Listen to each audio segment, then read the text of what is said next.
नमस्कार, आप देख रहे हैं एशियन न्यूज नेटवर्क और मैं हूं आपके साथ ज्योति कनौजिया। आइए रुक करते हैं खबर की ओर।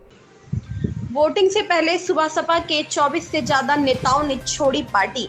सुबह सपा को लगा बड़ा झटका। खबर बलिया से रसड़ा से है, जहां घोसी लोकसभा में वोटिंग से पहले सुबह सपा पार्टी के 24 से ज्यादा नेताओं द्वारा पार्टी छोड़ने पर सुबह सपा प्रवक्ता अरुण राजभर का प्रतिक्रिया सामने आया है। अरुण राजभर ने कहा कि जो लोग सुबह सपा छोड़कर गए हैं, ये लोग कभी पार्टी में थे ही नहीं। यह सब समाजवादी पार्टी का साजिश है।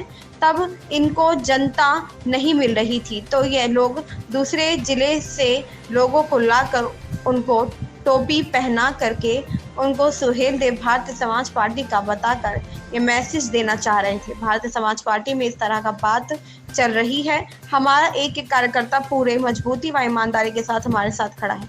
समाजवादी पार्टी हार के हताशा से डर करके बाहर के लोगों को बुलाकर प्रायोजित कार्यक्रम किया है।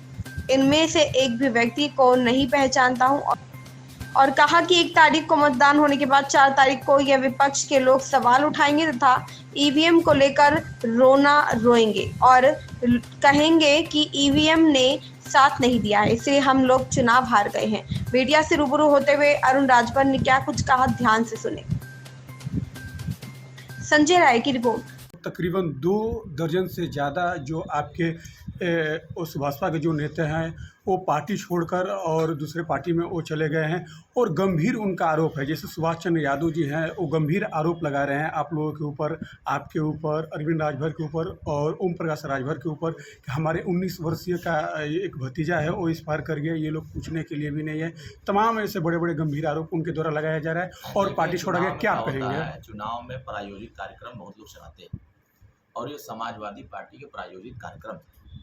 जब इनको जनता नहीं मिल रही थी, जब इनको समर्थन नहीं मिल रहा था, तो ये दूसरे जिले से ला करके टोपी पहना करके ये सुहेल देव भारतीय समाज पार्टी के बता करके ये मैसेज देना चाह रहे थे कि भारतीय समाज पार्टी में इस तरह की बातें चल रही है। हमारा एक एक कार्यकर्ता चट्टान की तरह खड़ा है और पूरी ईमानदारी के साथ खड़ा है।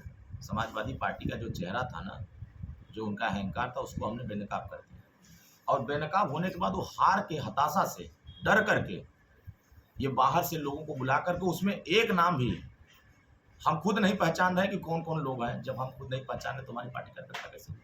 तो सुहेल देव भारतीय समाज पार्टी एनडीए के साथ जिस तरीके से मजबूती से काम कर रही है, ये समाजवादी पार्टी अपनी हार मान चुकी है। ये विपक्ष के लोग अपना हार स्वीकार कर चुके हैं।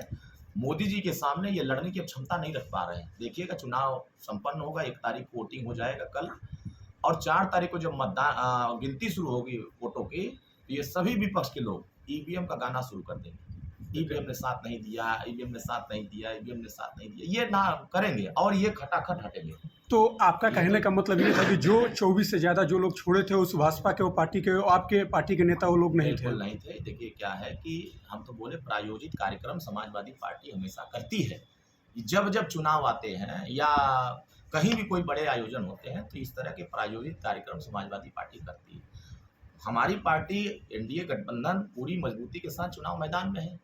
हमारा एक एक कार्यकर्ता वोट दिलाने के लिए बूथ पे काम कर रहा है और सक्रिय रूप से काम कर रहा है।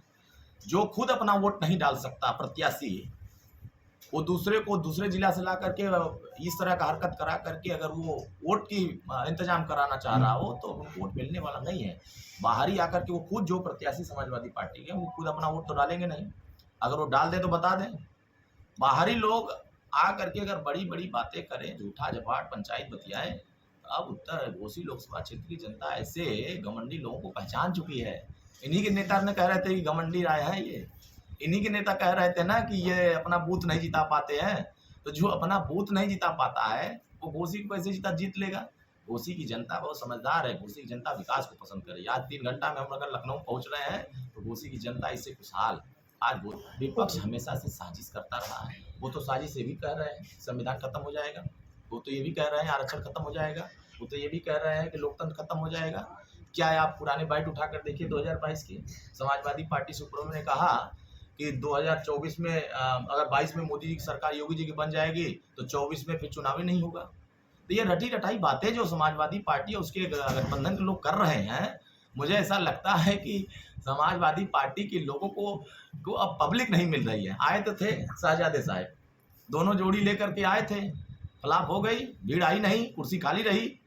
अब बेचारे मुंह लटका के चले गए और बता दिए कि चुनाव यहाँ एनडीए गठबंधन और छड़ी जीत रही है। देखा ना, छड़ी की चर्चा कर रहे थे। अब छड़ी को जिताने के लिए समाजवादी पार्टी के नेता ने अपील करके गए।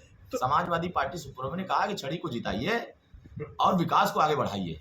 तो जब वहाँ उनके सभा में हमारी छड़ी की चर्चा हो रही है तो आप समझ सकते हैं कि अब वो मान चुके हैं कि हार चुके हैं। एनडीए गठबंधन प्रत्याशी डॉक्टर अरविंद राजभर भारी अंतर से घोषित जीतने जा, लगातार मजबूती की तरफ जा रहा है। विरोधी लगातार उनके मंशा पर पानी फेरते जा रहे हैं।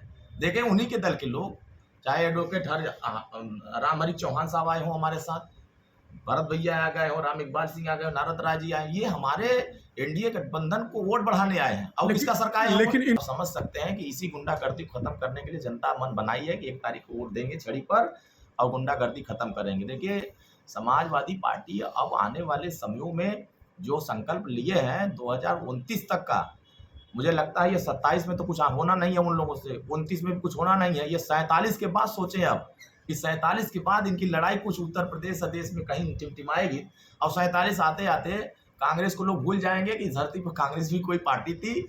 लोग समाजवादी पार्टी को भी भूल जाएंगे कि उनकी पार्टी कोई थी, क्योंकि अब एनडीए के साथ स्वयं भारतीय समाज पार्टी बहुत ताकतवर होती जा रही है। हर वर्ग का समर्थन मिल रहा है। ये क्या कर रहे हैं? चौहान वोट नहीं दे रहा है, ठाकुर वोट नहीं दे रहा है, ब्राह्मण वोट नहीं दे रहा है, ये कह रहे हैं ना। जबकि समाजवादी पार्टी को एक भी वोट नहीं मिल रहा है। यमवाई के अलावा यमवाई में 50% हमारे साथ लोग हैं। अब वो बेचारे 50% में टिमटिमा रहे हैं और उसके बाद सारे 80% 90% वोट छोटे वर्ग के लोग, हर वर्ग के लोग बड़े पैमाने पर छड़ी का बटन दबा करके डॉक्टर अरविंद राजभर जिताने जा रहे हैं। अब समझ सकते हैं कि जब बूथ गिनती होगी तब विरोधियों को गश्ती आने लगेगा। जब पहले राउंड का गिनती होगा ना, देखिएगा विरोधी गश्ती आ जाएगी। और जब दूसरे राउंड का आएगा, जब दूसरे राउंड की गिनती होगी तो विरोधियों को चक्कर आने लगेगा। और जब तीसरी राउंड की गिनती होगी तो ये मैदान छोड़ के भाग जाएंगे, वो बूथ काउंटिंग छोड़ के भाग जाएंगे और फिर उसके बाद बाहर निकल कहेंगे कि ईवीएम मशीन हमको वोट नहीं दे रहा है, ईवीएम मशीन हमें वोट नहीं दे रहा है, ये चिल्लाएंगे। इस खबर में बस इतना ही। बने रहे एशियन न्यूज नेटवर्क के साथ।